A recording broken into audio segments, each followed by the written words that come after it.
진도가 나가서 구약이 열왕기하까지 딱 배우면 구약 거의 다 대강을 이렇게 하려면 스토리나 모든 역사를 쫙 끼일 수 있어요. 학생들은 예습하고 복습해서 시험을 치르는데 나도 시험을 치를까? 그러다가 안 되겠어서 시험을 안 치려고 기도하니까 배웠던 것을 이렇게 그림을 그렸으니까 그림을 기억하면서 이렇게 스토리를 끼우면 많은 도움이 될 것 같아요. 오늘 그래서 열왕기 하에 이제 1장 들어갑니다. 1장 2절을 연결이 되어 있기 때문에 1장 2절 함께 이렇게 공부하도록 그렇게 하겠습니다. 제가 그림을 하나 그려보겠습니다.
오늘 사무엘 열왕기 한데 상을 다 끝나고 한데 이제 지난 시간에 배웠던 그 열왕기 상에 대한 내용들 아방이 이제 완전히 이제 죽고 아방의 아들 아하시아가 이제 왕으로 오를 그것부터 시작이 된 겁니다.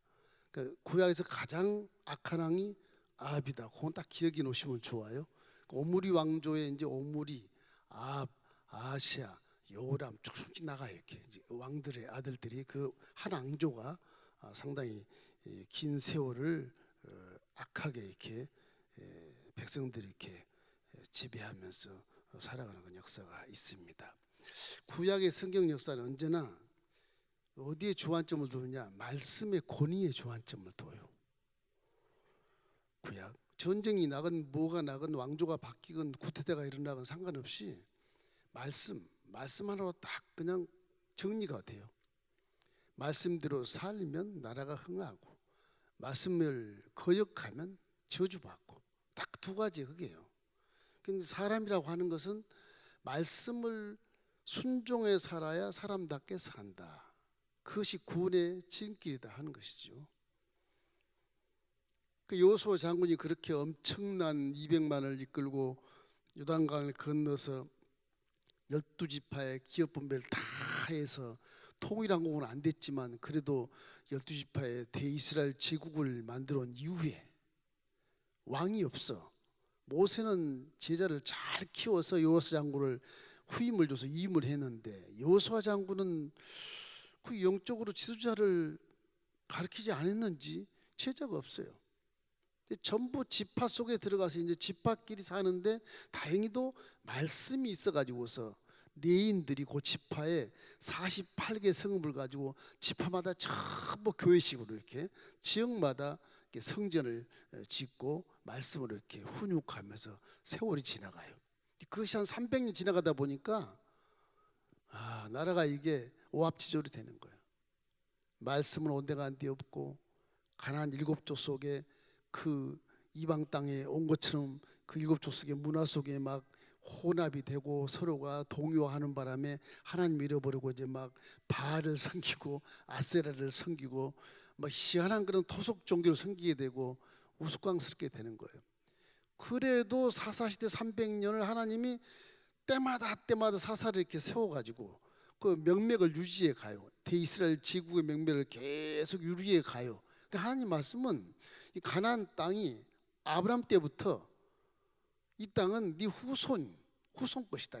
동서남북을 다 바라봐라. 네 후손은 전부 손에게 주리라. 네 후손이 별과 같이 많으리라. 그 벌써 뭐 한 2000년 전 그런 내용들을 그대로 말씀이 살아서 지금 그렇게 해나가는 거예요. 우리 믿는 하나님은 전지전능하셔서 만물을 창조하셨지만은 변벽이 없어요. 하신 말씀을 그대로 실행해요. 하나님은 사람이 아니시니 거짓말을 안 하시고 인생이 아니시니 후회가 없으시도다. 그러니 그분이 하신 말씀은 그대로 실행이 된다고 말하거든요.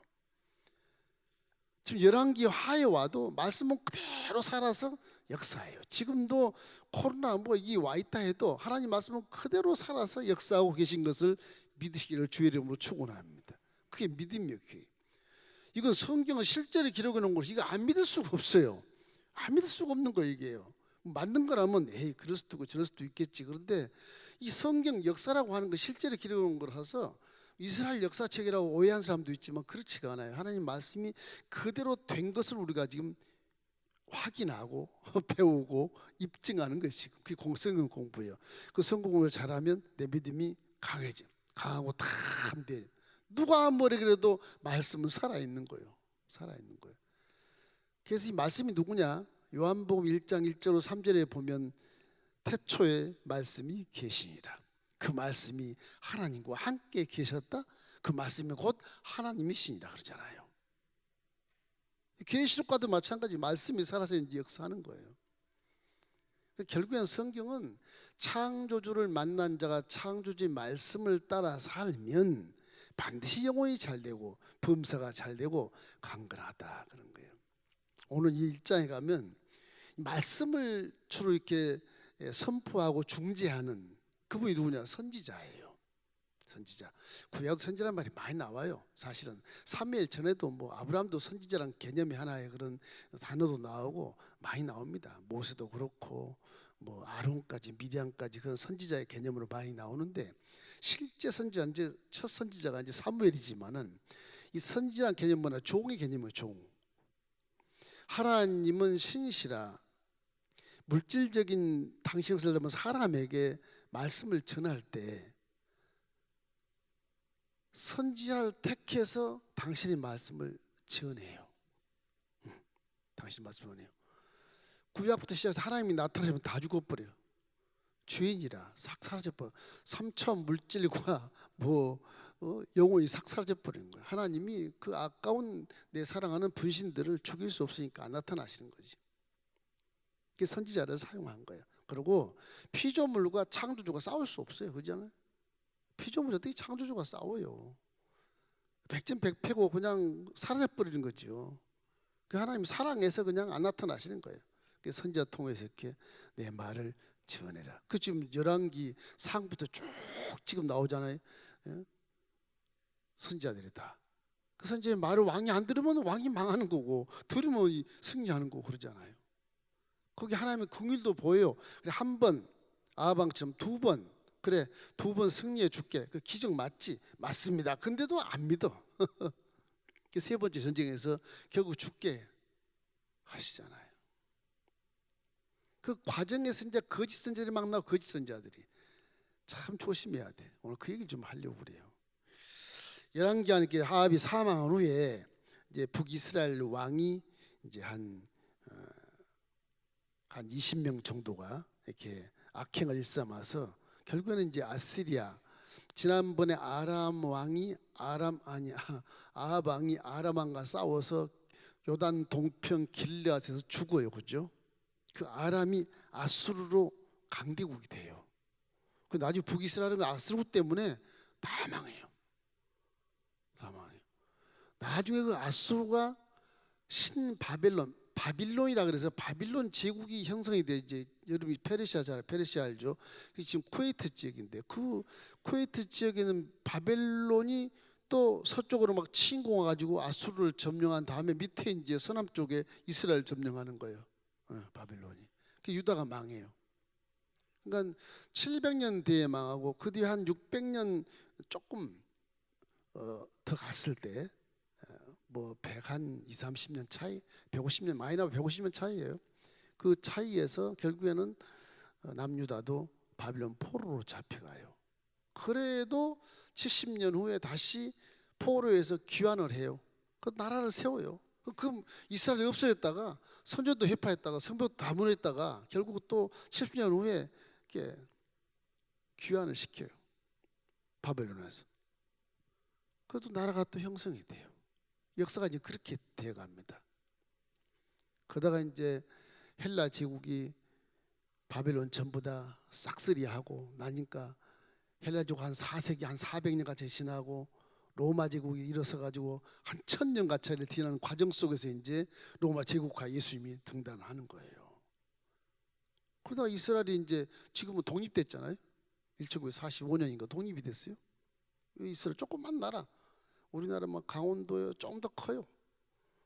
그 나라가 이제 나라로 이제 독립이 돼서 지금은 막 강대국이 돼 있습니다. 핵무기를 갖고 있으니까 강대국이 돼 있어요. 그 이스라엘의 그 신앙의 이 경로를 보면 무조건 하나님 말씀은 다 순종하는 거예요. 다 순종하는 거예요. 다른 신들이 근접을 못할 만큼 이 많은 역사를 체험했기 때문에 이제는 좀 우리가 후손들이 이 유적을 보고 정말 하나만 믿자, 바알신 믿지 말자, 토속신 믿지 말자, 그렇게 아우성을 막 치면서 이제까지 견뎌온 것이거든요. 수천 년의 역사를. 그래서 이스라엘은 그만큼 한 2만 번의 전쟁을 통해서 조상들이 다 상처를 받고 경험을 하고 하나님을 또 만나고 이래서 이제서 이제 제대로 선 나라를 형성한 건데, 이분들이 하나 이제 착각한 게 메시아를 몰라요. 메시아가 영적인 메시아가 오는 줄로 알아. 지금도 기다려요, 유대교인들이. 구약까지는 그들이 잘 믿습니다. 지금 이제 예수가 왔는데도 그걸 인정을 안 하는 거예요. 안 돼요. 그래서 이제 이쪽 사우디아라비아나 저기 옛날에 애굽이나 에집트, 그 다음에 요르단, 터키 뭐 이런 데 전부 다 이슬람을 믿어요. 이슬람 종족이 거기 교리를 또 만들어 가지고서 이스마엘의 족속이다, 그다음에 에서의 족속이다 그래 가지고서 유대교와 완전히 정반대된 형제지만 서자와 싸우는 그런 본처의 자식과 서자 듣고 싸우는 그런 전쟁이 지금 일어나고 있잖아요. 참 그 말씀을 하나로 믿으면 참 좋겠는데 서로가 달리 믿으니까 결국 이런 현상이 벌어지게 된다. 어떻든 간에 오늘은 이제 하나님의 선지자에 대해서 한번 알아보려고 해요. 하나님은 이렇게 율법을 가리키고 율법을 선포하고 따르게 하기 위해서 하나님의 때에 선지자를 자꾸 세웁니다. 지금도 하나님의 때의 종들을 이렇게 선택을 해 세워요. 그래서 선지자는 첫째는 하나님이 선택하는 거예요. 선택된 자예요. 하나님이.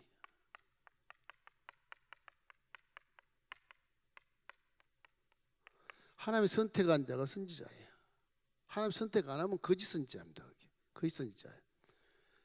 근데 이 하나님은 선택한 자를 택하는 거면 그때 딱 맞게 선택을 해요. 뭐 창세부터 지금까지 쭉 오면서도 그때마다 히브리인을 딱 한 번 아브라함을 선택하더니 그분이 넌 성민이다, 넌 선민이다, 그래서 성민이다, 그래서 거룩한 민족이라 그래서 하나님이 선택한 그 민족에 대해서는 계속 살려주는 거예요. 계속 당신 택한 거 책임을 지는 겁니다. 아브라함 후손 쫙 책임을 져요. 물론 그 가운데 뭐 죄가 있어서 깨닫지 못해서 막 노예로 막 들어가서 막 한 400년 살기도 하고 지겨울 만큼 하나님 어디 계십니까? 그렇게 할 정도로 이렇게 고난을 주지만은 그래도 그것이 이걸 복을 받게 해야 되니까 안 되겠거든요. 그 세월이 길어지는 거예요. 이게. 고난 받을 때 조심할 것은 빨리 깨닫고 빨리 해결해버리는 게 좋아요. 그래야 때가 고난의 기간이 짧아져요. 막 저처럼 막 한가하고 막 따지고 이러면요 계속 길어져 갖고 죽어버리고 싶어요. 그냥 깨닫지 못하니까.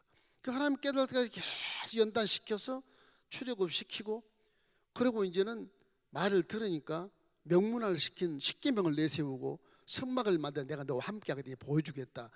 최초로 이 땅에 이제 성막의 속에 하나님이 이 땅에 내놓으신 거예요. 안 보여, 볼 수가 없어. 구름 기둥만 이렇게. 그러기를 한 40년을 보이고 40년 후에도 가나안 땅 들어가서도 그래도 전쟁할 때 몇 년 동안 보여요. 그러다가 이제 6월절 지낸 다음에 이제 결국에는 12지파가 다 정리된 다음 성막 성전 속에 하나님이 계시지만은 나중에 솔로몬이 성전을 지어서 이제 성전 속에 이제 하나님이 그 이제 반영구적인 성전을 지어 놓으니까 하나님은 거기밖에 없다. 그렇게 생각이 되는 거예요. 고정적인 성전이 딱 되어버린 거예요. 성막 시대는 움직이는 성전이 됐는데, 그래서 하나님이 이제 이스라엘의 성소 삼고 다윗을 통해서 통일왕국을 이루게 하시고 솔로몬을 통해서 성전을 지으시고 그 장소에서 이제 제사를 받으시는 거예요. 그래도 선지자는 계속 때마다 하나님이 선택하셨다. 여기 엘리사를 선택하는 것도 엘리야가 선택합니다. 엘리야가 훌륭한 그런 스승이니까 하나님 엘리야에게 명을 해요. 네가 요단 동편에 가서 네 고향 있잖아. 네 고향 그쪽 가서 엘리사를 선택해서 제자를 삼아라. 그 명령을 해요. 엘리야가 그냥 간 게 아니에요. 말씀 듣고 가는 거예요. 그 선택받은 자는 항상 말씀과 기도에 항상 심취해야 돼요. 말씀과 기도에 집중하는 삶을 살아야 돼요. 이거를 살아야 선지자예요. 말씀을 떠나서 사는 선지자는 선지자가 아니에요. 뭐 음성을 들으려고 있다, 말씀을 버리고 안 그래요. 말씀이 계신 말씀이, 이 말씀을 잘 마음에 축적을 해놓으면 성령 역사할 때 그 말씀을 되돌이켜 듣게 하셔요. 대부분이 말씀 없는 것을 듣게 하는 경우는 어떤 지혜나 암시, 묵시, 레마 이 정도지, 이 말씀 속에 있는 것을 듣는 것이 계시예요. 사실은 그게 예언입니다. 예언. 그래서 그런 거는 선지자는 항상 이 말씀을 하나하나 눈여겨보고 그 말씀을 내가 터득해야 돼. 하나님 하신 말씀을 그냥 잘 들어야 돼. 이해를 잘해야 돼. 선지자가 잘못 이해하면 엉뚱한 예언을 하게 되고 엉뚱한 말을 해서 상대에 문제가 생기는 거예요. 하나님 역사를 방해하게 되고. 그 말씀을 모르는 자가 주여종하는 거는 문제예요. 그건 문제죠. 소경이 소경을 이끌어서 구렁텅이 빠지게 하는 그런 못된 그 종이 되는 거짓 선지자가 되는 것이거든요. 그 말씀을 모르면 종을 안 하는 게 좋습니다. 말씀을 모르면.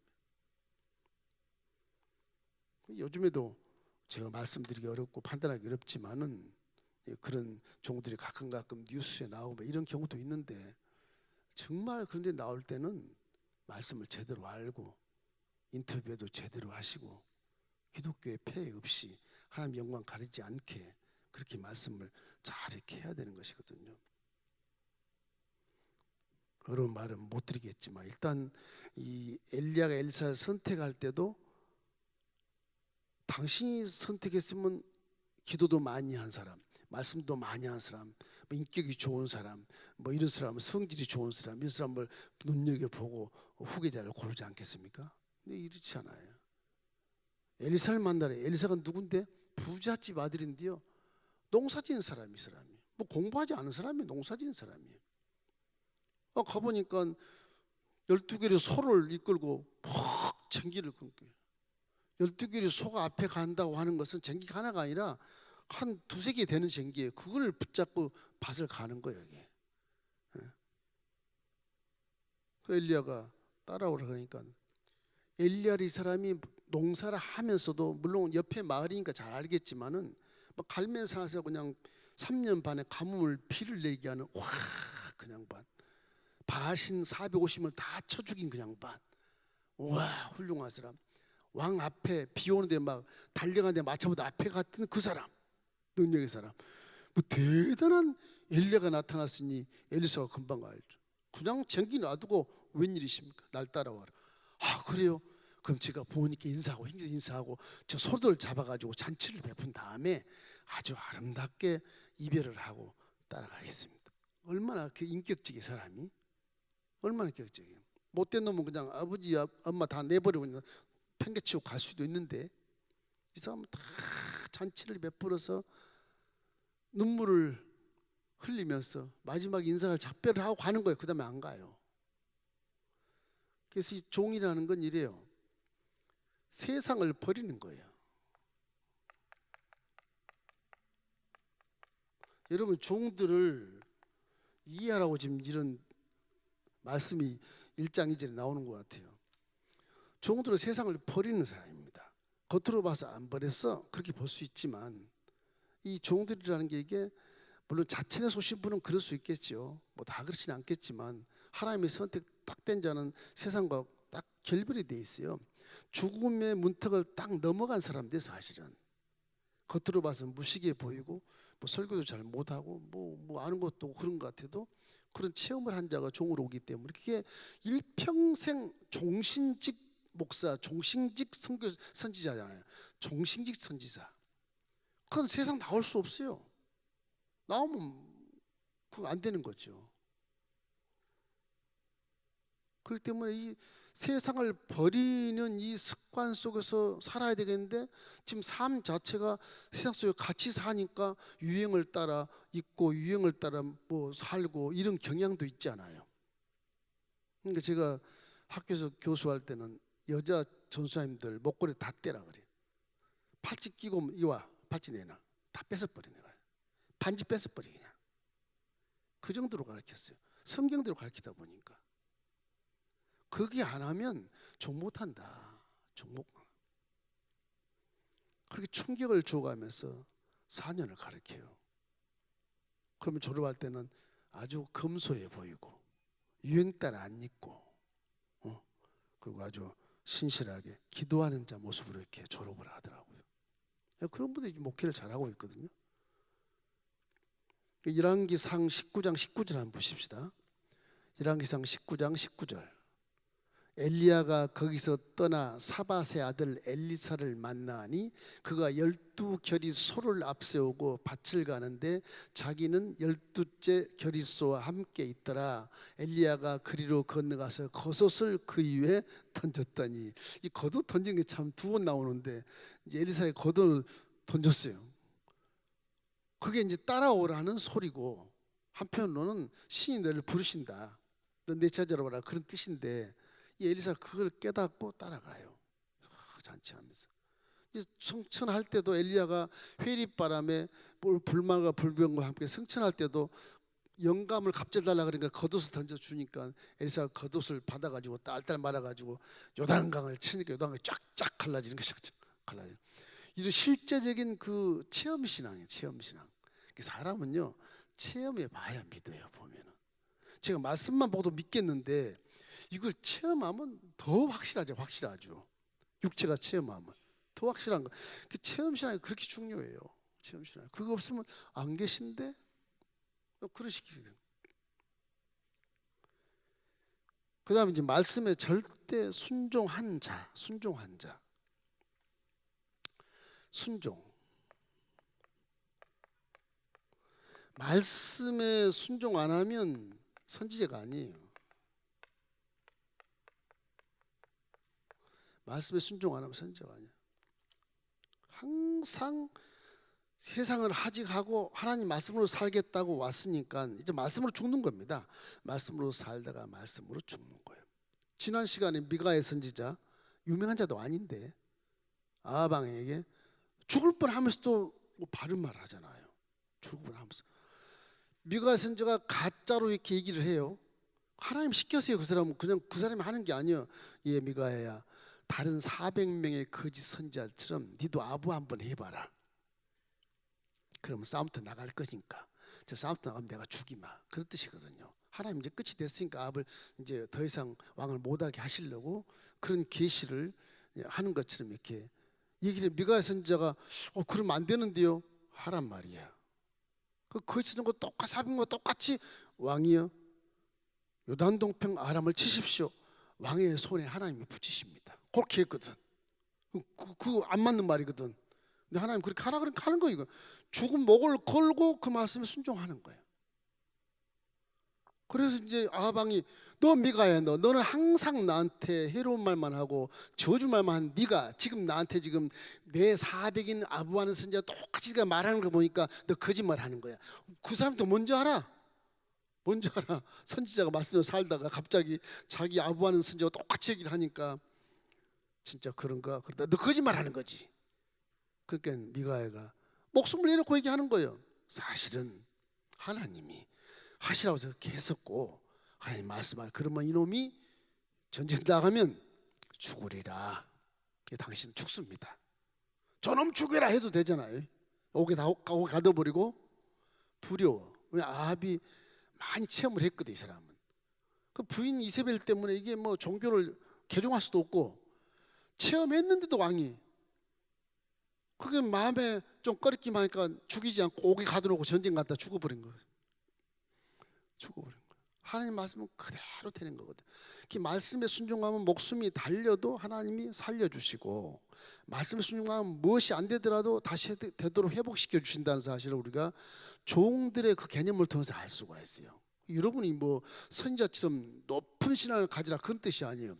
말씀만 제대로 순종해도 복을 받아요. 할렐루야. 사무엘상 15장 22절 말씀 보면 사무엘이 이르되 사울 왕이요 순종이 제사보다 낫습니다. 수양의 기름보다 낫습니다. 순종하십시오. 왕이 순종 안 하니까 하나님도 왕을 버리는 겁니다. 그 말씀 이제 맨 첫 번째 선지자 사무엘이 사울 왕이 이제 교만할 때 그렇게 얘기했잖아요. 순종하면 복을 받는데 그랬으면 다윗이 기름 부음 받지 않고 사울이 이스라엘 초대 왕으로 계속 왕조를 이루고 하면서 갔을 겁니다. 아마 갔을 거라고. 근데 그 교만하고 이게 정리된 것도 구약에 보면 또 예언이 돼 있어요. 다윗의 후손에 또 메시아가 나오니까 그 하나님은 딱 계획이 딱 돼 있는 거예요. 너는 몇 년까지 있고 몇 년까지 여기 있어. 그러니까 선지자는 이래요. 선지자는 성도들도 뭐 그런 경향이 있지만 선지자들은 가라 그러면 가고 오라 그러면 오고 그래야 됩니다. 갈 준비를 딱 해놔야 돼요. 거기 영원토록 살려고 이렇게 장막을 못 틀어요. 가만히 있다가도 가라 그러면 가야 돼요. 때가 되면. 어떻게 하나님 예정된 길을 만들어 놓았는지를 모르잖아요. 그래서 막 기도를 열심히 하는 거야. 현실이 막 충실해야 되고, 충실해야 되고, 하나님 영광을 막 돌려야 되고, 그래야 그 자리 그대로 있지. 게으르고 나태하고 뭐 그러면 그 자리는 못 있는 겁니다. 이 가운데서 우리가 주의할 사람이 하나 있는데 여러분 예언자 또는 안수자 이거 가지 마십시오.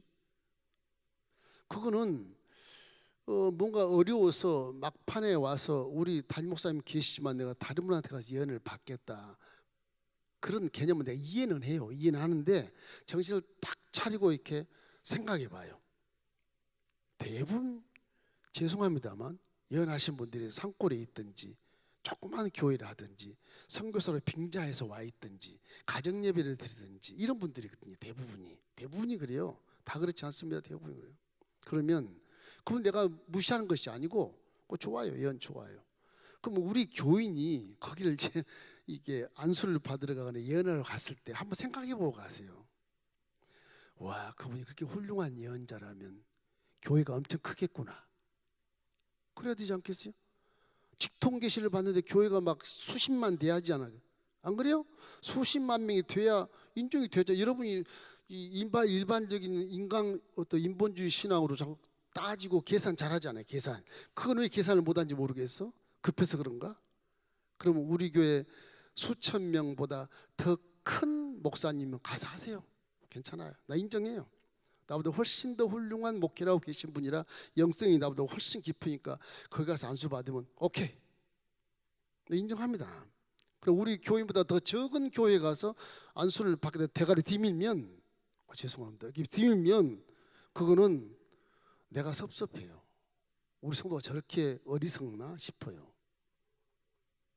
한 대면 모인 데 가서 예언한다고 와서 그냥 안수를 창피스러워요. 교회 망신, 하나님 망신, 이건 창피스러운 겁니다. 저는 섭섭한 게 하나님 너 왜 그렇게 가르치냐? 그럴 거 아니겠어요? 너는 그 성도한테 왜 관심이 없어? 그러니까 저기 가서 안수 받지. 그런 야단을 책망을 제가 받아요. 또 제발 좀 어디 가서 이렇게 안수. 지금도 그런 분이 계시요. 지금도 우리 친척이 야 여기 신령한 목사님 계시댄다. 자 그러면 그분이 그렇게 신령하고 직통계시를 받으면 우리 교회보다 수만 명 목회한 분이라면 인정한다니까요. 제발 좀 집에서 가서 뭐 이렇게 혼자 성도도 없는데 목사님이라고 선교사님이라고 뭐 전수라고 우리가 가서 예언을 받고 그러지 마세요. 어리석기 짝이 없어요. 여러분은 계산 그렇게 잘하면서 헌금 낼 때 뭐 계산 그렇게 잘하면서 그건 계산 안 하나 왜? 신기해. 난 그게 오히려 신기해요. 오히려 야, 그 마귀가 끌고 가나? 그 생각이 드는 겁니다. 마귀가 끌고 가나 지금? 그 생각밖에 안 들어요. 가면 백전백패하고요. 복 없어요. 그 마음이 있으면 우리 교회에 오셔서 혼자 기도하는 게 훨씬 나아. 담임 목사님 불신하고 못 믿겠으면 혼자 성전에서 기도하면 응답이 더 빨라요. 할렐루야. 제발 제발. 오늘 이제 끝에 가서 제가 얘기할게요. 왜 그런가를. 참 어려워요. 그러니까 당신의 소속한 그 목자의 양들은 그 소속한 목자에게 기도를 받아야 됩니다. 기도를. 너무 많으면 부교육자들은 이 목자의 권위를 가지고 부교육자들이 안수를 이렇게 해요. 여자분들은 안수 못해요. 그러나 금요 성령 집회나 집회할 때 제가 이게 당장에 서 있고 전수한테 안수 못하면 그때는 제가 권위를 주기 때문에 그 시간만큼 안수를 할 수 있습니다. 하게 합니다. 제가 제 권위로. 그건 가능한 거예요. 그러나 혼자 있을 때는 전수하면 안수는 못해. 안차는 할 수 있어도 그것만 여러분이 아시고 상식적으로 교리가 그러니까 그것만 아시고 나중에 목사들은 다 안수할 수 있죠. 자신이 부교육자라도 할 수 있어요.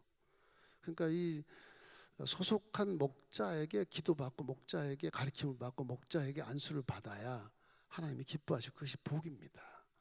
이렇게 좋은 교회 놔두고 무엇이 그렇게 어려운지는 모르겠으나 이해는 가요. 그러나 좀 판단을 좀 해보라고요. 기도 안 해도 그건 판단할 수 있어요. 기도 안 해도. 기도 안 해도. 그리고 훌륭한 목사. 그럼 그 사람 유혹을 하면 그랬어요. 그 목사님 지금 성도가 몇 명이야? 그걸 먼저 물어보세요. 그만 10,000명 그러면 그럼 내가 봐도 되겠다. 민목사가 그렇게 얘기했으니까 가세요. 괜찮아요. 봐도 나보다 훌륭한 분이니까 괜찮습니다. 성도 없어 가지 마세요. 가짜야. 틀림없이 가짜예요. 그 하나님을 빙자하고 이렇게 행하는 모든 것들이 이 기독교를 흐려요. 그런 분들이 다 기독교를 망치는 거예요. 목사 이미지도 망쳐버리고 뭐 정치를 하는 그런 종들도 계시지만 뭐 그런데 또 은사가 있으시겠죠. 저보다 그분들은 이 신학을 제대로 알고 하신 게 좋아요. 말을 인터뷰할 때 바르게 하셔야 됩니다. 진짜예요. 제 주관은 따로 있어요. 따로 있는데 그런 것들 우리의 기독교에 폐해를 주고 있다. 이런 데서가 절대 말씀에 순종하면서 사시기를 주의 이름으로 축원합니다. 그 말씀은 이제 대언하는 자입니다. 대언자, 뭐 중재자라고 해도 중재자. 선지자는 중재자거든요. 중재자. 예수 십자가 중재자예요. 하나님 우리 사이를 연결시켜 주는 것이거든. 선지자라고 하는 것이. 신약에는 선지자라는 말이 별로 없습니다. 신약에 와서는 이제 우리가 증인이 되는 거예요. 증인. 우리가 이제 선지자의 그 몫을 감당하는 것이나 와서는 나중에 얘기하겠습니다만 이 대언자. 저번에 얘기했죠. 이주시 때 역적들 가서 망나니가 칼로 목을 치려고 할 때 어명이요 그러면 딱 중재하는 그 말씀 어명을 이렇게 선포하는 자. 여러분과 저는 어명을 선포하는 자예요. 그래서 우리는 죽음도 두려움이 없는 거예요. 말씀이 함께 가기 때문에 그래요. 말씀이 함께 가면 우리를 죽이려고 매복되어 있는 사람도 우리를 못 죽여요. 그냥 달리게 해주세요. 말씀이 그대로 되니까 그래요. 말씀이 그냥 우리를 끌고 가기 때문에 그 사람 죽이려고 해도 못 죽여요. 그게 우리 신앙생활 속에도 말씀을 믿고 계속 가다 보면 옆에서 막 참소하고 뭐 나쁜 소원 퍼뜨리고 그러지 않아요. 저도 한 30번 당했지만 그냥 말씀대로만 쭉 가면 너 지져라 지져. 세월은 간다. 쭉 가면요 뒤 가면 사라져 버리고 없고 나만 딱 성공돼 있어요. 그 말씀만 따라가면 후회가 없는 것이 후회가 없는 거예요. 이게 이제 이 열왕기 하에 들어오면 아방이 죽고 나서 이제 아들이 딱 아시아가 왕이 됐는데, 아시아 왕이 몇 년 못 살아요. 왕이 됐는데 이 이제 아방이 굉장히 큰 장군인데 죽으니까 그 종속국들 동편의 모압이나 암몬이나 에돔 이런 조그만 나라들이 뭐 조공을 안 버티는 거예요. 그중에 모압 나라가 저 사해 동쪽에 있는 모압 나라, 산골입니다. 산골. 막 산중에 그 나라 전쟁하려면 힘들어요. 산을 꼭대기로 올라가내려 해야 되기 때문에 산골이 얼마나 높고 깊은지 그 모압 나라가 조공 안 바치는 거예요. 아시아에게 변질이 되는 거예요. 이제 아합이 죽었으니까 아시아 너 뭐 전투해봐자 할 수 장군도 아닌데 와봤자 그만이다 그러고 안 붙여. 이게 국제 정세가 이제 바뀌는 거죠. 결국은 이 아시아가 왕궁의 다락에서 떨어져 갖고 침상에 눕게 돼요. 그런데 아시아가 아버지와 어머니가 믿던 바알세불 그 신을 믿기 때문에 바알세불에게 무당이야. 보시기야 뭐 무당에게 가서 내가 살겠느냐 죽겠느냐 병이 낫겠냐 안 낫겠냐 물어봐라. 그렇게 신학에 얘기를 해. 네시한테. 네시가 막 달려가는데 엘리야를 탁 만나는 거예요. 하나님께 만나게 하시는 거예요. 뭐하러 가느냐. 왕이 지금 무당에게 물어보고 나간다. 이스라엘에 하나님이 계신 것을 알지 못하냐? 왜 바알세불 아세라 그런 데 물어보려고 가? 왕한테 가서 당신 죽는다 그래라. 엘리야가 그래. 그 네시가 가다 말고 왕한테 가서 일러 바쳐요. 저 엘리야를 만났는데 엘리야가 왕이셔. 왕은 죽으셔야 된다고 합니다. 그래가지고 아시아 왕이 노발되고 화가 나가지고 이제 50부장에게 네 부하 50명을 데리고 와서 엘리야를 잡아와 빨리. 그럼 죽여야 되겠다. 엘리야가 산꼭대기가 올라가 있었어. 피신에 가 있었어. 올 줄 알고 있었겠죠. 50부장과 50명이 산을 기어 올라와서 엘리야를 잡으려고 그러는데 너희들은 나를 못 잡는다.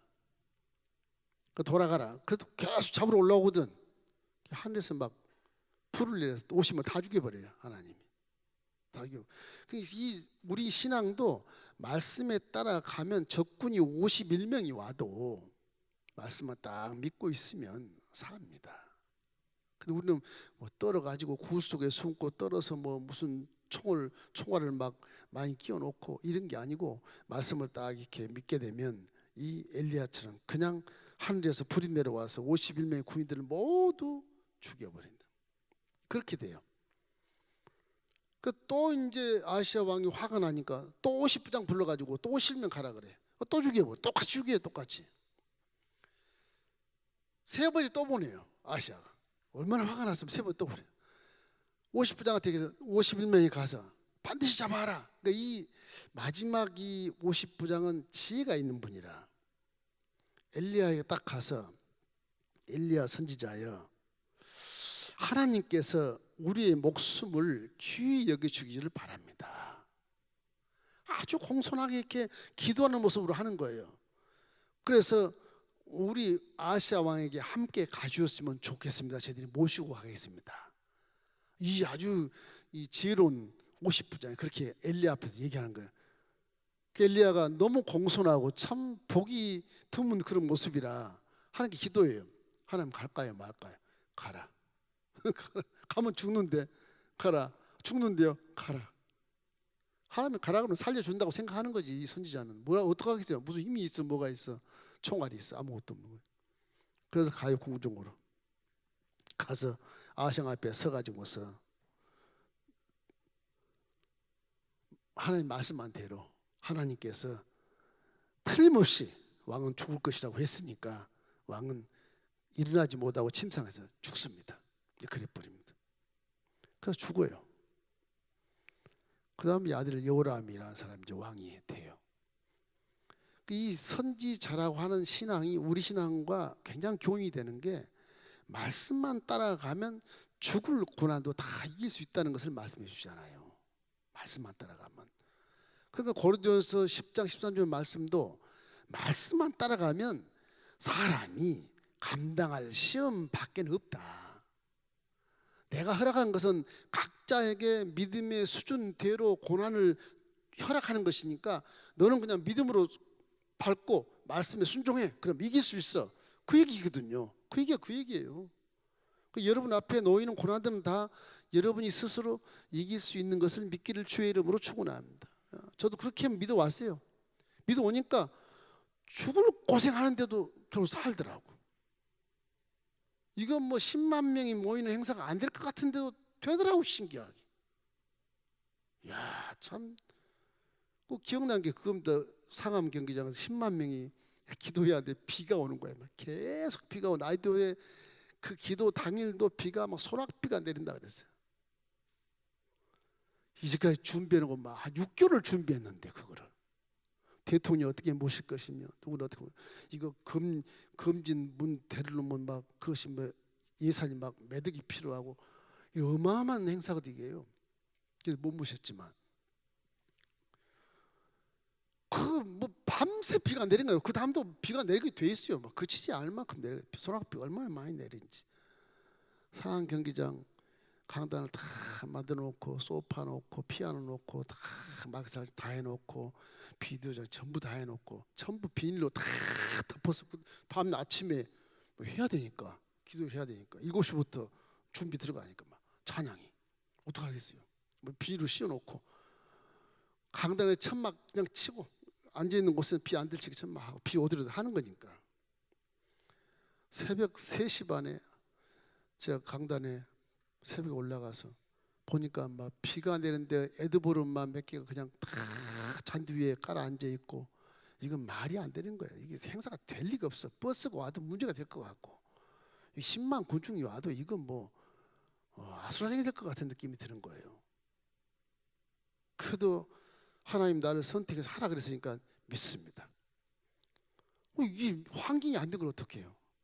그냥 강단에 올라가서 혼자 그 봉사하는 우리 종들과 집사님들 다 주무시고 혼자 올라가서 비 다 맞고 뭐 그 정복 입은 그대로 구두 전부 신고 그대로 비 맞고 그냥 그 비닐 덮은 소파에다 이렇게 무릎을 꿇고 한 2시간 한 것 같아. 기도를 2시간.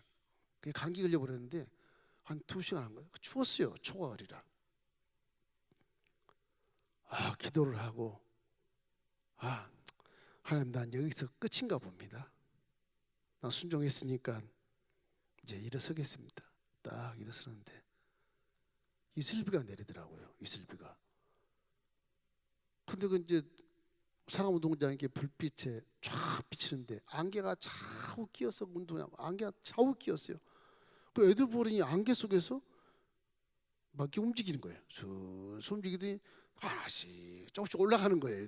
하늘로 이렇게 올라가는 에드버린이. 이제 그러다 이슬비가 한 1시간쯤 오다가 아주 에드버린이 막 한 10cm, 10cm 요 정도 올라가나 뭐 그 정도.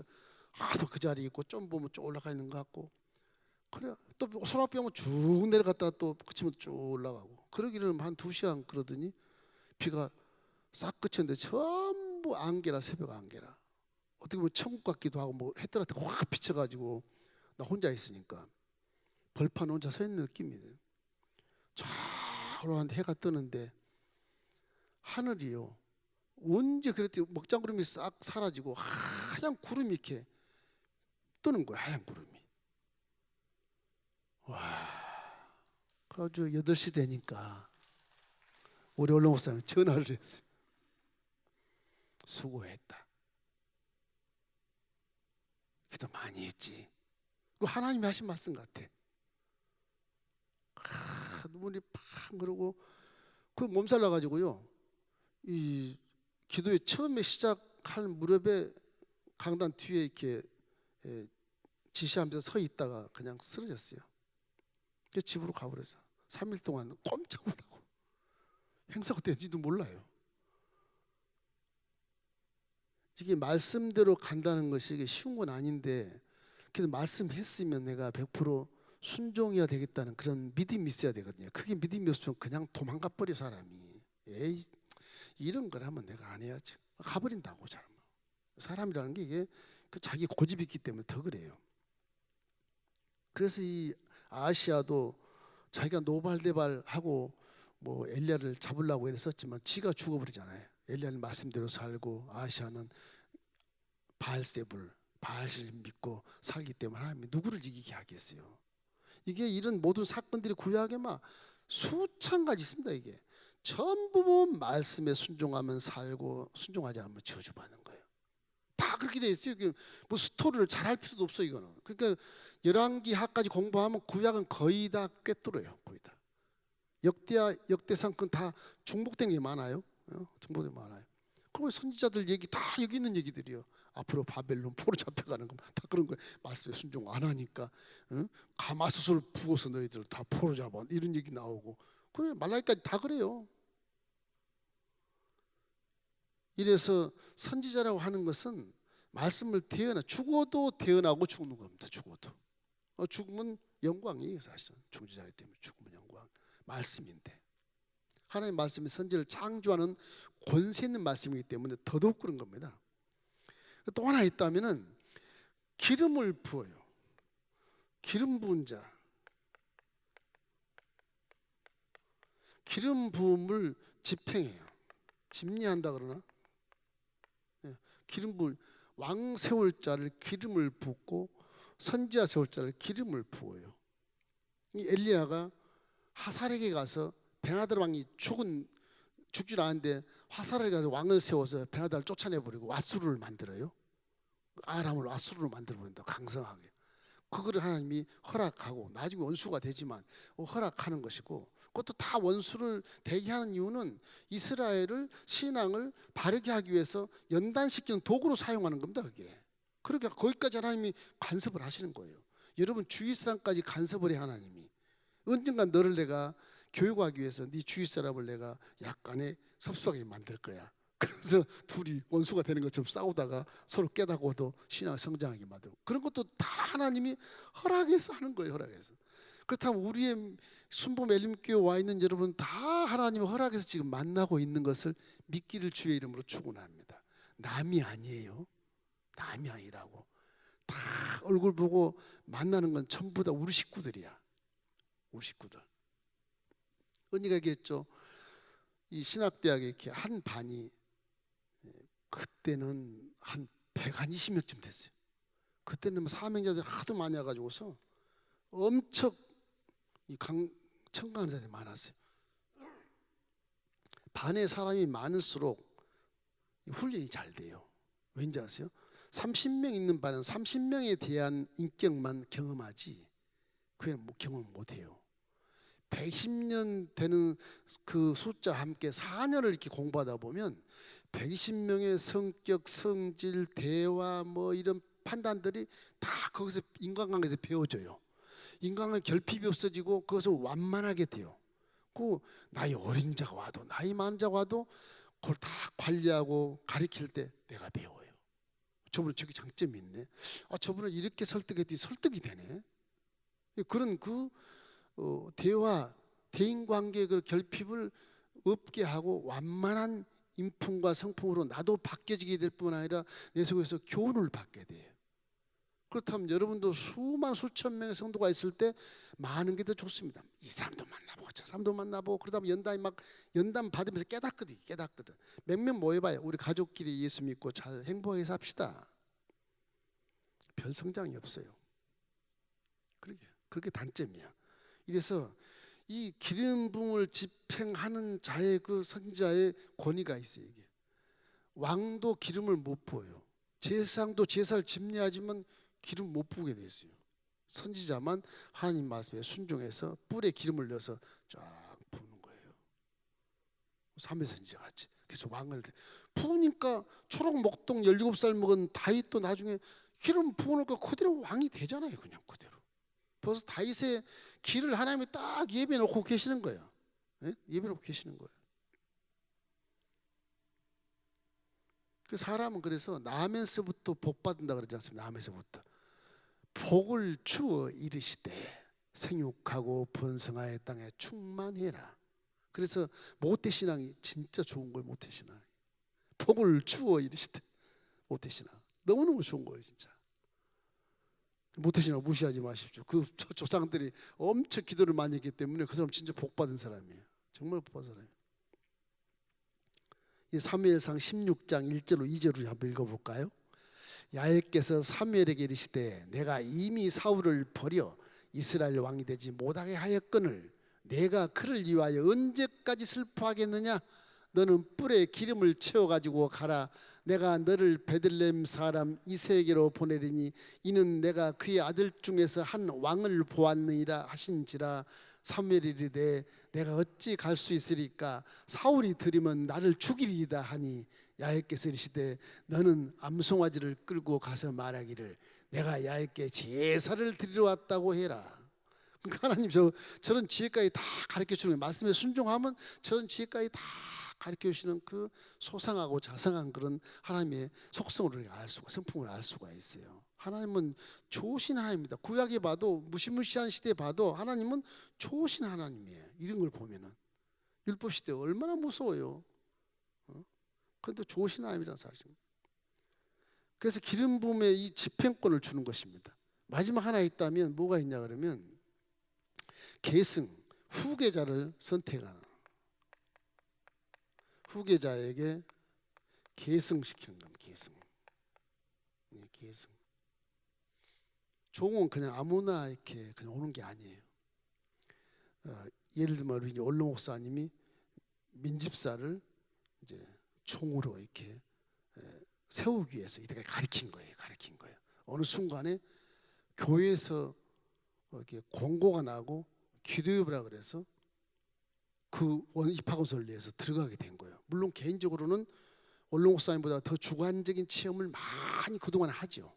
막 싸우기도 하고 하나님과 막 덤벼들기도 하고 뭐 안 간다 간다 막 물고 늘어지기도 하고 그런 그 과정을 거치면서 그 때와 딱 맞춰서 신학에 입문하게 만들어주는 거거든요. 이 계승되는 것, 상상의 후계자. 이 엘리야는 후계자를 하나님 명해서 가요. 네 고향 가까운데 엘리사가 있다. 가라. 그래서 가서 엘리사를 봐요. 하나님이 지명해서. 그 종은 하나님이 지명해서 오는 거예요. 그 종 중에 나는 지명해서 안 왔다 그러면 기도 많이 해야 돼. 안 그러면 확 돌아설 수 있어요. 이게. 그러니까 기도를 많이 하고 오히려 그러니까 학교에서 이렇게 교수를 해보면 전부 목사들이 될 건데 한 1,300명 있었는데 다 하나님이 부르신 분이 아니더라고요. 그러면 자천에 온 사람 어떻게 할 것이냐? 그래서 내가 그렇게 이제 지도를 해요. 자천에 왔으면 가슴에 손 얹고 자천에 왔으면 더 열심히 해라. 열심히 하면 하나님이 사용하신다. 그래서 오히려 추천이 되지 않고 자진해서 오신 분이 더 공부도 잘하고 더 순종도 잘하고 더 열심히 하고 막 목회를 더 잘해요. 하나님 부르시면 불렀으니까 마음대로 하세요. 마음대로 하세요. 뭐 공부하면 할 것이고 하지 말면 안 할 것이고 그냥 열정적이 사라진 경우가 참 많아요. 하나님 직접 부른 사람. 왜냐 세상 좋은데 끌고 왔으니까 속이 상하니까 어떻게 살라고 사람 되게 살아야지 막 그래가면서 친구들은 다 지금 막 승진하고 막 난리 법석을 치는데 나는 이거 무슨 꼴이냐 싶어가지고서 가기 싫거든. 누가 가고 싶다고 가겠습니까? 그러다가 이제 나중에 깨지고 또 깨지고 박살이 나가지고서는 할 수 없이 이제 순종하는 거죠. 근데 그 자진해서 오신 분들 열심히 하면 그 열심히 하는 중에 신학 다니는 중에 뭐 훈련받은 중에 하나님이 턱 만나서 추천이 되는 거 추천이. 그렇게 하신 분도 꽤 많습니다. 그래서 엘리야는 제자 엘리사를 농부인데도 이렇게 데리고 와서 그 한참 훈련시키다가 길갈에서 이제 길갈에 성전이 있는 곳이거든요. 성전. 그때도 이제 그 신학교가 많이 있었는 것 같아요. 길갈, 그다음에 베델, 그다음에 여리고 이런 정도 있었던 것 같아요. 그래서 지금 엘리사가 그 베델에 친구들도 많고 여리고에도 선지생도 많았거든요. 그래서 엘리사가 이제 가게 됐어. 엘리사는 벌써 자기 갈 길을 알잖아요. 가요. 말씀했습니다. 벌써 후기자를 선택하라 그랬고 때가 돼서 새 일만 하면 간 거로 생각해 엘리야가. 그래서 아수르 하사엘에게 왕을 기름 부어서 아람 왕을 세워서 아수르가 되게 만들고, 엘리사를 선택해서 후계자가 되게 만들고, 이스라엘 이 아시아에 있는 아합 왕 고 이스라엘은 예후를 또한 구테타를 일으켜 가지고 왕권을 뺏어 가지고 왕을 세우고, 그 세 가지를 해요 엘리야가. 그리고 이제 회의바람 타고 올라가는데, 산채로 올라가면 산채로, 에녹과 이 엘리야가 산채로 올라가는데, 이 엘리야가 올라간 모습은 마치 이제 예수님이 구름 타고 올라가신 것 같은 느낌을 받아요. 근데 이 엘리사가 훌륭한 거는 엘리야를 떠나지 않으려고 그래. 엘리야가 아마 그런 영성으로 아주 깊이 있는 그런, 사람이 봐서는 안 될 만한 그런 역사를 통해서 승천하는 것이라 그랬는지 자꾸 엘리야가 피하는 모습으로 나와요. 너 여기 길갈에 있어라. 난 하나님이 가는 것이 길갈에 있어라. 아닙니다. 나 따라가야 됩니다. 있으려니까 안 된다니까요. 따라가는 것도.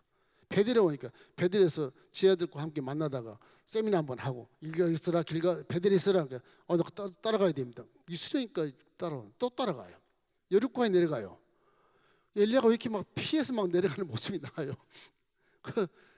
그래서 여리고에 내려가서 할 수 없이 이제 이 제자들 모두 선지자들 다 엘리야가 승천할 것이라는 걸 기도한 자들이 다 알거든. 이게 기도한 자들이니까 엘리야가 금방 승천할 거야. 그걸 보기 위해서 막 이 제자들 눈이 막 사방에 켜 있는 겁니다. 근데 여리고 앞에서, 요단강 앞에서 엘리야가 겉옷을 벗더니 물을 막 치고 건너가는 거예요. 와, 제자들 박수를 치고 나이나. 우리 엘리사가 뒤에 따라가는 거예요. 엘리야가. 그래가지고 건너편에서 회의바람을 타고 올라가는데, 불만과 불분과 함께 산채로 올라가거든요. 아버지 엘리야여, 난 영감을 갑절하나 받겠나이다. 그렇게 얘기했었거든. 올라가시다가 겉옷을 벗어서 던져주고 내려가요. 겉옷을 딱 받은 거예요. 부를 때 겉옷 받았잖아요. 가실 때 겉옷 받았잖아요. 엘리야 거지 완전히. 엘리야 걸 자기가 소유하는 거예요. 능력을. 그래서 나중에 엘리사가 엘리야보다 한 2갑절 기적을 많이 나타냅니다. 2갑절. 그래서 이제 엘리사가 이제 스승의 옷을 받아가지고 자기도 이제 우리 친구들이 있는 대로 건너가야 되잖아요. 옷을 딸딸 말하고 요단강을 치는 거예요. 팍 치니까 요단강이 쫙 갈라지는 거예요. 와, 통쾌하지 않겠습니까? 영적인 체험은 굉장히 통쾌하게 만들어요. 귀신 떠난 것도 통쾌하고, 여기도 하나님 계시네, 여기도 하나님 계시네. 체험할 때 막 신이 나요. 그 체험 신앙이 굉장히 우리 신앙을 막 고조시켜주고 아주 믿음을 강하고 담대게 만들어주는 것입니다. 그래서 우리는 항상 이 체험 신앙을 무시하지 말고, 직접 내가 한번 하나님 만나는 그런 체험을 하겠다는 그런 각오를 가지고, 최소 금식 3일 하면 다 만나요. 거의 다 기도 가서 다 잊고 혼자만 딱 가서 단독적으로 신을 찾으면 일생에 한 번만 만나도요, 그 다음부터는 믿음이 변질되지 않아요. 반드시 하십시오. 그거 해야 돼. 오순절은 특별히 그래야 돼. 오순절은 우리 순복음은 특별히 해야 되는 것입니다. 결국 이 엘리야가 승천하니까 제자들이 막 가서 우리 엘리야 스님 어디로 떨어졌는지 모르니까 찾아야 된다, 시체 찾아야 된다고 자기들이 그래요. 엘리사가 그러지 마라. 시체는 무슨 시체? 하늘 올라갔지 않냐? 네 봤지 않냐? 시차 3일을 돌아다니 시체 찾으러 그 요단강 강가라서 3일을 돌아다녀도 못 찾죠. 없어. 하늘 올라간 거죠. 이래서 선지자들에게 일생이라고 하는 것이 그렇게 하나님 품에 안기는 것으로 나타나게 되는 겁니다. 자, 마지막으로는 이 엘리사의 기적에 대한 부분을 잠깐 말하고 마칩시다. 엘리사의 영성 훈련은 정말 잘 받은 거예요. 그 교수가 너무너무 잘 가르친 겁니다. 눈으로 보게 하고, 손으로 만지게 하고, 귀로 듣게 하고 할 만큼 체험하게만 했던 그 엘리사는 기가 막힌 스승을 통해서 훌륭한 선지자가 돼요. 너무너무 훌륭한 선지자가 돼요. 하나님이 기가 막히게 엘리사를 잘 택한 것 같아요. 그가 배움도 있다 그런 말 없어요. 농사 짓는 사람, 농사 짓는 사람들이 무엇 때문이냐? 순종이 그렇게 정말 중요하다. 순종이, 말씀에 순종하는 것. 이래서 정말 이 엘리사는 복 있는 자로서 갑절의 그런 기적을 나타냅니다. 처음에 이 2장에 보면 수질이 오염돼서 이제 여리고에 수질이 오염돼하고 농사를 못 지어요. 열매가 안 맺는 거. 그래서 소금을 가져라. 그래서 소금을 가지고 기도하고는 물 근원에 가서 시냇 물 맨 꼭대기 물 그래 그 소금을 뿌려요. 물이 쫙 정갈해지는 거예요. 그 농사를 짓게 됐다. 이게 첫 번째 기적입니다. 이 이스라엘 저 엘리사의 기적. 두 번째는 이제 베들로 이제 올라가 친구들 만나러 이제 종들 만나 베들로 올라가. 그 이제 엘리야의 영성을 받았기 때문에 이제 그 자기 친구들이 전부 다 엘리사를 스승으로 모셔요. 권위를 인정해 주는 거예요. 스승으로 후계자로 인정을 해줘요. 그 친구들이 전부 다 스승님이라고 그래요. 베들로 올라갑니다. 올라가는데 아이들 한 42명이 대머리요 대머리 놀리는 거예요. 엘리사가 대머리거든요. 그 쟁기 갈 때도 대머리였거든요. 이게 대머리 젊은 사람 대머리인데 이 대머리여 올라가라 막 조롱하는 거. 어디로 올라가라는 얘기인가? 가만히 생각해 보니까 니네 선생처럼 구름 뭐 회일바람 타고 올라가라 그런 뜻도 있는 것 같기도 하고 여리고 쪽에는 이제 이 윗사람을 싫어하거든요. 싫어해요. 당신은 우리 있는 곳에 있을 필요 없어. 네 있는 곳에 가. 뭐 그런 뜻도 있어요. 얘기예요. 그 당시의 상황을 겪어보면 그런 뜻도 있어요. 그래서 이 엘리사가 속이 상해서 가만히 생각하니까 나를 대머리에 대면 놀리는 것은 하나님을 놀리는 것인데, 하나님을 놀리는 것인데 저놈들이 저주받고 저러나 아이들이란 말이야. 너무 불쌍하잖아요. 아이들이. 그죠? 아이들이 몰라서 그럴 수도 있는 거잖아요. 근데 희한하게 성경에는 하나님의 어떤 영광을 이렇게 좋지 않게 하고 모욕하는 그런 행동에는 문제가 있나 봐요. 이 어린애들이 42명이 그렇게 하나님을 모욕하는 가운데서 주의 정도 모욕하다 보니까 결국 곰이 2마리가 나와가지고서 다 죽여버리거든요. 두 번째 기적은 좀 애석한 기적이에요. 엘리사의 기적이.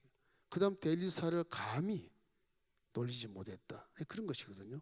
그러니까 주의 종에 대한 부분, 또 신약에 와서 여러분과 저에 대한 이 부분에 대해서 감히 핍박하고 저렇게 조롱하고 안티들이 많지만 저거는 큰 죄일 수 있다 하는 것을 우리가 생각할 수 있는 것입니다. 이래서 신약 시대에는 우리가 예수님의 증인이 되는 겁니다. 우리는 베드로전서 2장 9절 말씀 읽어보십시다. 그러나 너희는 택하신 족속이요 왕같은 제사장들이요 거룩한 나라요 그의 소유가 된 백성이니 이는 너희를 어두운 데서 불러내어 그의 기이한 빛에 들어가신 이의 아름다운 덕을 선포하게 하려 하십니다. 신약에는 선지자 말에 빠져 있습니다. 이게 제사장이 말에 되어 있고 예배를 주관하는 자 이렇게 되어 있고 아름다운 덕을 선전하라고 되어 있어요. 신약에는 이제는 성령 함께 하시기 때문에 성령으로 충만해서 하나님의 증인이 되고 이 증인이 세상에 빛을 발해야 되는 거예요. 그게 선지자의 직분이에요. 저와 여러분은 이제 만인 제사장 직분을 갖고 있기 때문에 선지자와 거의 뭐 더 하나님과 가까운 아들, 딸 됐으니까 이제 하나님의 가문의 영광을 나타내야 돼요. 증인이 돼야 증인이. 칼빈이라는 사람이 신학자인데 목회자가 신학자인데 그 사람이 얘기하기를 혀로만 전도하지 말아라. 그건 뭐예요? 그럼 혀로만 전도하지 말고 삶으로 전도해라. 그렇게 얘기했어요. 장로교는 그걸 굉장히 존중해서 그렇게 실천을 많이 합니다. 혀를 조심하고 외적으로 삶의 빛을 발하는 거예요. 이렇게 빛을. 우리는 막 혀가 앞서가죠. 예수 믿고 구원 받았어요.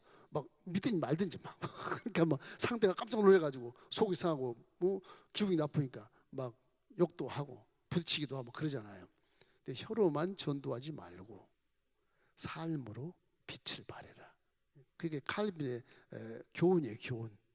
우리도 지금 신학에 와서 선지자들처럼 세상 것을 유혹받지 않는 건 당연한 거고 말씀에 순종한 건 당연한 거고 그 말씀을 선포하는 것도 당연한 것인데 이 베드로전서 2장 9절 말씀은 그리스도의 그 아름다운 덕을 자꾸 선전해야 돼.